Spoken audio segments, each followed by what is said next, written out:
everybody, I'm Christy Jordan with SouthernPlate.com, and today is going to be my last video in the vlog Every Day in June challenge. I'll have some other videos coming up because my friend Connie at Cosmopolitan Cornbread has put forth a great little list of vlog questions if you just want to kind of vlog from time to time.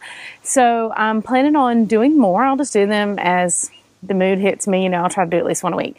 But today we have to answer a couple of questions for you, and I'm going to try to knock out a bunch of wild card questions as fast as I can.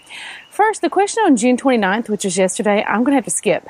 It was, is there any post that has caused a completely erratic and unexpected reaction, either good or bad, from your readers? And this is my third time trying to do this video, because every time I try to address that question, I got a little hair on the camera, whether I want to or not, I end up getting political or delving into an area where people are going to hear my views about something that I don't really feel is my place to share my views on. So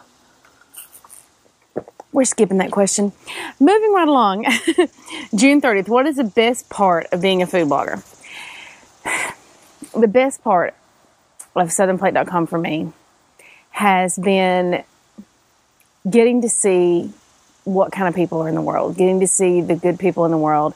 And Zoe is eating my potato plant. Please don't eat my potatoes plants. I know the leaves are tasty. Thank you, Zoe. Thank you. But just getting to see how many good-hearted people there are, how many people that are like-minded, like me, that value the things that I value, that cherish their families and their homes. And, I don't know, kind of long for and actively bring back the old days in some ways, the old ways of doing things. I don't know, it's been the people. It's been the people, definitely. I do have to say, I don't believe I would have as much hope. Of course, my hope comes from God, but I don't think I'd have as much hope and faith in people if it wasn't for Southern Plate. So, anyway, it's the people, definitely. Now I'm going to hit out a few wild card questions, and I'll still try to keep this video short. Y'all know how that goes. Me trying to keep it short, it could be 40 minutes, it could be 10 minutes. Is there any one talent, skill set, or bank of knowledge about a particular subject that most people probably don't realize you have? And does it bother you that no one knows? It used to bother me that people thought I wasn't very intelligent because of my accent, my hair color, and the speed of my talking. And then I just decided that those are people, that's just an easy way for me to weed out people who aren't worth my time from my life. And so now I'm just proud to have that ability to say, oh, cool, I can just get you out of here. No wasting time on you. I do have a talent. Okay, so growing up, I've done this before. I talked to y'all about this before. Growing up, my brother and sister each had these weird little things they could do. Like my sister can do this weird, she's like double jointed in her fingers and stuff, and she can do weird things. And my brother can do all kinds of weird things. And there wasn't anything that I could do. So I worked on creating something that I could do. And are y'all ready for my talent? Okay, it's there. That's my talent. What is your busy night go-to supper? That's spaghetti. I love spaghetti, love spaghetti, love spaghetti. I also make chicken dumplings sometimes. If I'm in a hurry, I'll get a rotisserie chicken, and that's a big shortcut for me. That really helps because I usually cook my chicken all day for the chicken dumplings. So I just use broth in a rotisserie chicken instead. Is there one ingredient that you absolutely hate? Really hate water chestnuts. The texture bothers me. I do have one recipe, I use them in my chicken lettuce wraps, but they're wonderful in that, and you don't notice, and they're minced up kind of small. Also, like Crumbly said on Gluten-Free Crumbly on his vlog, he said he hates mayonnaise. I'm not a mayonnaise fan. Airplane. Sometimes they come so low, you just hold your breath, say, please don't hit my house, please don't hit my house. I'm not a mayonnaise fan. I use it in recipes and stuff, but so many Southerners just love mayonnaise. And I'm just like, So, is there a time period you would have been better suited for than today? And if so, why? I don't know. I hope I can look back if I get to reach an old age and say that I was better suited for the time period that is to come. I I think we're in for some very hard times, and I hope that I'm suited for them. I think I probably would have been better suited for an older time. I don't know. I think I would have been a good pioneer. I do. I really think I would have been a good pioneer. I think my spirit is made of sturdy stuff, and I think I would have been good for that time period. We'll see. We'll see. I'm not planning on going back in time. I hope. I don't know. Anyway, what is the most important meal of the day to you, and why? Supper. Because we get to find out, it's like I've said before in my books and things, and Come Over Supper I especially address this. Every day, your family is going out in all different directions in the world. And at night, when you gather around to supper, that's how you find out who they became that day. And if you miss too many of those, that's how you end up losing the anchor and that connection with your family. How do you feel about flying in a plane? I am not a fan of flying. I fly when I have to. Let me see if I can get this. There is a hair. I'm hoping it's not bothering there. Okay. I fly when I have to. As time has gone on, I've gotten more and more where I will really try to avoid flying. Like on my book tour, if it is within a 10-hour drive, I try to drive instead, which gets very tiring, especially because you have to travel by yourself. You know, it's not like you have some entourage. Everybody thinks that you're on a book tour, you have an entourage and people and stuff. No. If the perception of the life that I have when I'm on tour if reality was anything close to perception, I'd tour a lot more. You'll see me touring much less. So no, I just don't like to travel. I don't like the plane. I don't like the lack of control. I don't like having to give up so many of my constitutional rights for the appearance of security when it's really not. I won't get into all that. It's not. And so I don't know. I don't like that. And I've gotten to where, as more and more of the restrictions have been placed on us, and we've had to give up more in order to fly, I really won't fly with my family because I don't want my kids to get used to that and to think that that's normal or that that's okay. So yeah, I drive because I have more control. I don't have to, I'm not restricted on what I can travel with. And, I don't know, I just like it. I have the ability to get up and leave and go home anytime I need to. If something happens, I don't have to wait on a flight and try to get on one or anything. I can get home. So I really don't like that. What was the best vacation you ever took? I love all my time to get away with my family, but I gotta say probably the best, and the kids will probably tell you that too, was our Kentucky road trip a couple years ago. I think maybe 3 years ago now. We went on a Kentucky road trip during the summer. No plans. We just set off, and man, it was awesome. It was just great. We just traveled every day, kind of adventured. We all really, after about the first day, it's like you're getting away from the stresses of life, and there's that pull in there's few strands, and after about a day, you break those strands, and then you're free. And everybody just relaxes, and the stress just disappears, and man, that was an awesome road trip. I would love to be able to do that again. We actually did repeat that road trip again, and it was wonderful.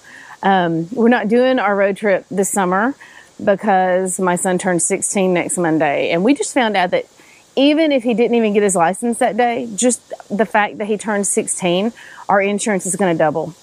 And yeah, I'm trying to look. So so if you've got a kid turning 16, especially a boy, and if we can manage to get my car, insurance is going to triple.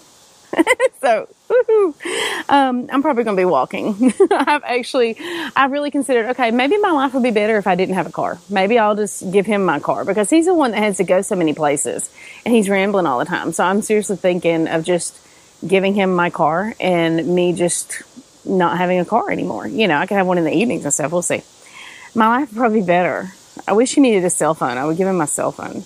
The other day he was talking about how he liked my phone and wished he hadn't. And I picked it up in my hand and I said, "Here, take the thing." And he said, "What, are you serious?" I said, "I would love to not have a phone. I would love to not have a phone." Okay, so do you know how to drive stick shift? No. Miguel Velez in 10th grade tried to teach me how to drive stick shift. I believe he had a Mustang or something. I got in the car. I got behind the driver's seat. He was in the passenger seat. And I did whatever you do to start it. I pulled out. I had driven like 3 feet. A police officer pulls in behind us with the lights on and tells Miguel that he needs to get behind the wheel. We were in this old, we were in a subdivision. There was no traffic or anything, but, you know, the town we live in, the cops harass people a lot. So you try to just stay under the radar as much as possible. We've actually had where neighbors complained of a dog barking, so the police went and shot the dog. So, yeah. Anyway, let's see. Are there any books that help shape your work ethic? Are there any books that help shape your work ethic? One thing y'all may not know about me, I was actually in speech therapy for years as a child. No one could understand me. And so I was in speech therapy for years and years just to be able to speak where people could understand what I was saying and to be able to pronounce a bunch of the letters properly and stuff. And so, yeah, sometimes my tongue just gets, you know. That was when I was much younger, though. There's a lot of books that help shape my work ethic, and there's a lot of books now that continue. I'm constantly seeking wisdom from several sources. The Bible is a huge one. When I was a teenager, you know, it's a very confusing time, very difficult time for anybody. And so I didn't really know who I was or who I should be or what to cling to, but I knew that Proverbs was wisdom. And so I just kind of immersed myself. Learned a lot that really kept me out of trouble just by reading Proverbs as a teenager. That was huge. I really like Andy Andrews. He's got a way of cutting through the bull and just showing you life and reality and people for what they really truly are and what they could be. So any of Andy Andrews' books are wonderful. Letters to a Young Poet by Rilke was a huge influence in my life when I was trying to seek answers. It helped me realize that everybody was trying to seek answers and to learn to enjoy the questions themselves, like tiny little locked rooms that you don't yet have the key to. And that's actually from his writing. It was wonderful. And so, yeah, I'm just constantly seeking wisdom. Right now I try to study the Bible. I have these great planner pages I bought from Etsy. She actually has a website now. She sells them on. And it's a daily planner page. And she has Bible reading. And she has goals for the day. And all this stuff. And I enjoy those. So I start out with that each day. And that's actually helped me. I'm not a planner person. But I've been able to stick with this. So if any of you are interested in that, let me know. And I'll give you a link to her blog. And then the last wildcard question is, show us the contents of your pockets, wallet, or purse. Well, actually, I'm thinking about doing a video, a what's in my bag video. I've seen them on YouTube, and they're really interesting, where people will show you what's in their handbag. And we call it a purse. In Georgia, they call it a pocketbook. What do you call it? I think that's interesting. I call it a purse. Some people call it a handbag. I had a friend once who insisted that ladies do not have purses. Ladies have handbags. So sometimes I try to call it that, but then, you know. Anyway, I think I'm doing a whole video on that. I think it'll be fun. I don't want to include it in one of these because some of y'all be like, oh Lord. But yeah. So I started to bring it out here and do it today. I thought, they may not. I mean, who really cares what's in my purse? But anyway, and normally I don't have anything in my pockets now because this is kind of early in the morning, and I get up and I do my hair and makeup and then I get dressed, and I haven't gone in the bedroom and get my things off the nightstand yet. But I usually always have. In my pocket, I keep a Swiss Army knife, some chapstick, and a tiny flashlight. Always. I like to have some cash in my pocket too, because I don't. Cash you can buy things with. It's not dependent on electronics and things. You know, I don't.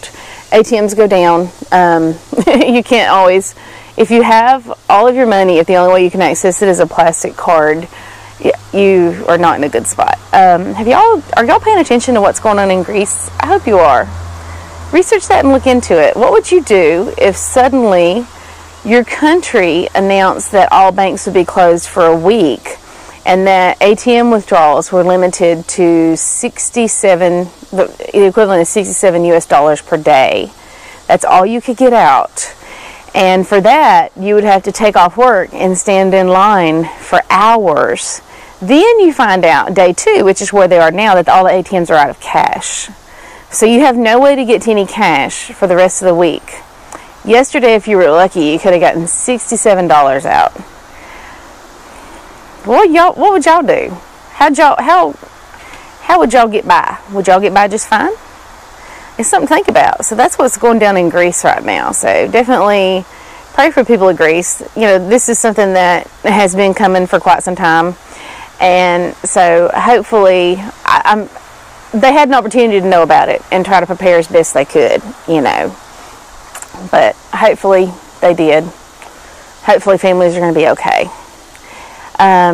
But anyway, that's just interesting. So I'm going to end this now. It looks like I'm in about 16 minutes. I'll add in my intro. Maybe I can edit out some things and make it a little shorter for y'all.